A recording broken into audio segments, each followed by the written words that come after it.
Welcome everybody to this Chroma guide, where I hope I can spill my limited knowledge into your brain, so you can enjoy another way of playing this frame. Nothing you will learn in the following minutes is set in stone.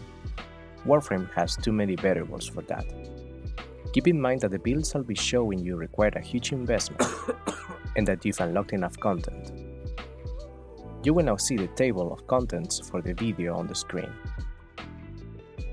Having said that, let's begin.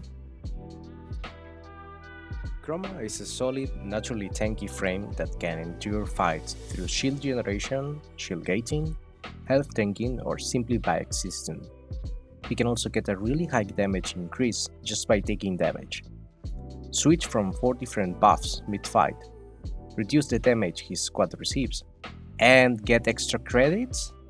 Like, for real, why does no one play Chroma, mate? He's decent for endurance runs, quick missions, level cap, boss fights, even defection. Today you'll see two melee-focused builds. One fully focused on being immortal and blasting everything on sight, and another one for lazy creative farming in case you suffer from PTSD.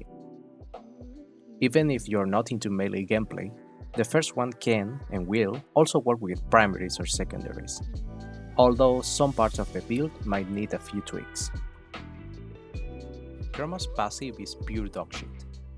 You just get an extra jump. Cool, next. His first ability, Spectre Scream, makes Chroma exhale a stream of elemental damage of your choosing. You can cycle through them at any time. The rest of your abilities will be infused with the element of your last cast. The augment Afterburn launches a projectile on the activation that deals more damage the longer the ability was held. Really bad? Next. His second ability, Elemental Ward, creates an aura that gives a buff to Chroma and his allies. The buff depends on the element he has at the moment of casting. The augment Everlasting Ward lets you keep the buff even after leaving the area. Not great either. Next. Vex Armor, his severe ability, gives Chroma and his allies armor when his shields take damage, or when he gets a melee kill, and weapon damage when he loses health or gets a ranged kill.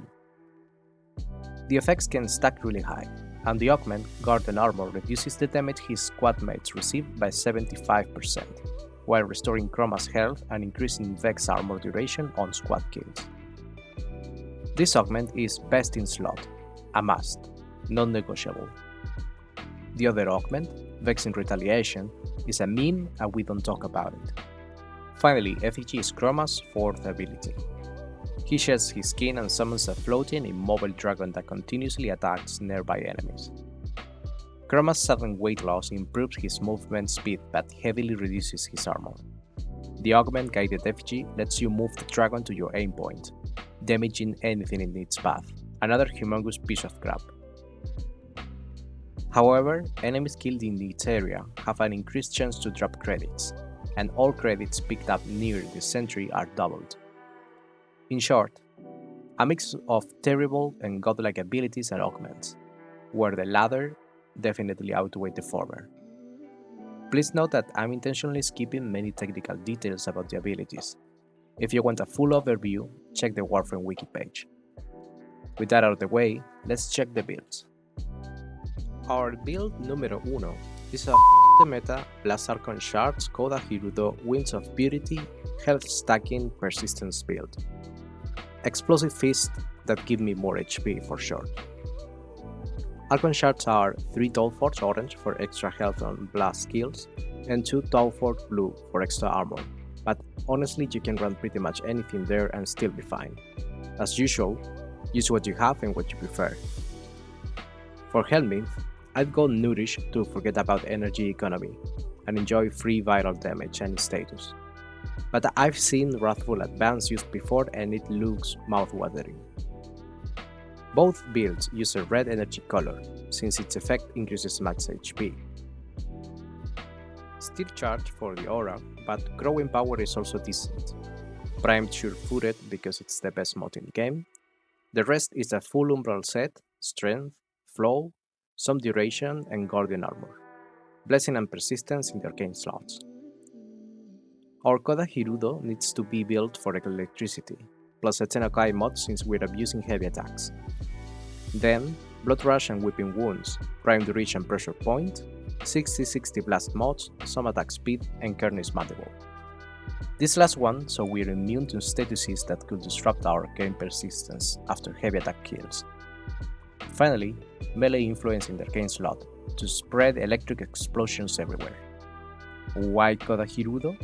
Because its unique trait gives us lifesteal and max HP on critical hits. Then our Furies, that doesn't need to be in Karn, with Karn Stinger to buff the set bonus and Winds of Purity, which gives lifesteal to the secondary and the Purity effect. Gaining enough affinity while holding the weapon triggers an explosion that heals you and further increases max HP. Secondary dexterity in the arcane slot helps keep your combo alive. Finally, NAP's companion with Hunter Recovery for passive healing. Tenacious Bond for extra crit multiplier and Prime Pack the Leader so your pet becomes immortal as well. Link mods are recommended over the normal health and shield ones. Focus Cool can be Naramon or Madurai. It's up to you.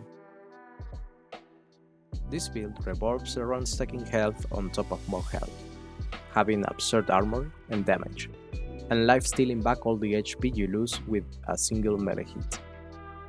Without external buffs, you should reach around 5000 HP, which means you can survive about 10 seconds of constant damage. But one middle mouse click should bring you right back to full health. It's not recommended for quick runs since you won't have time to stack even a third of it. Not that you need it anyway. It's fully compatible with ranged weapons and most parts are flexible. Next up is the Moneymaker Whip build. It works by using Chorus and Snare to group enemies, summoning your dragon while all buffs are active, and Profit. Recommended only for endurance runs, preferably solo. This one uses Hunter Adrenaline, Adaptation, Archon Stretch, and Primed Continuity to help with energy economy, range, and duration. Persistence is still there, but we use Battery to increase max energy. The weapon is the Secura Lecta, with a Blast Electric influence setup, although Gas Electric also works great. This whip's unique trait makes enemies drop up to 4 times more credits. If done correctly, this build can generate millions in no time with a credit booster. Unfortunately, health tanking, even with arcane persistence, is not in the best spot right now, so this build doesn't really work without the mods shown. No budget version for you today, Baka. Just one warning, you're only immortal while arcane persistence is active, so keep the Carney set status immunity up at all times, or bring Rolling Guard or Secondary Fortifier as an emergency button. For the sake of sticking to the script, here are some optional synergies. Any melee weapon with the lifesteal mods will also do the job just fine, especially with Wrathful Advance. Lastly, Diriga, Worm or Nautilus with a cold primer weapon can help you survive much more easily, making melee carrying a solid option over influence. This baby boy's kit is honestly outdated, although the numbers are what keep him alive. Incredible tankiness, high DPS, decent squad-wide buffs, and a built-in credit booster are what Chroma brings to the table, while uninteresting or low-impact abilities, a gameplay loop that relies entirely on weapons, terrible augments, and extremely expensive builds track him down. So the question is, do I recommend Chroma? Yeah. He's simple as fuck. That's what he promises, and does it well. Also, fashion rocks. Time for me to go, Tenos. Peace!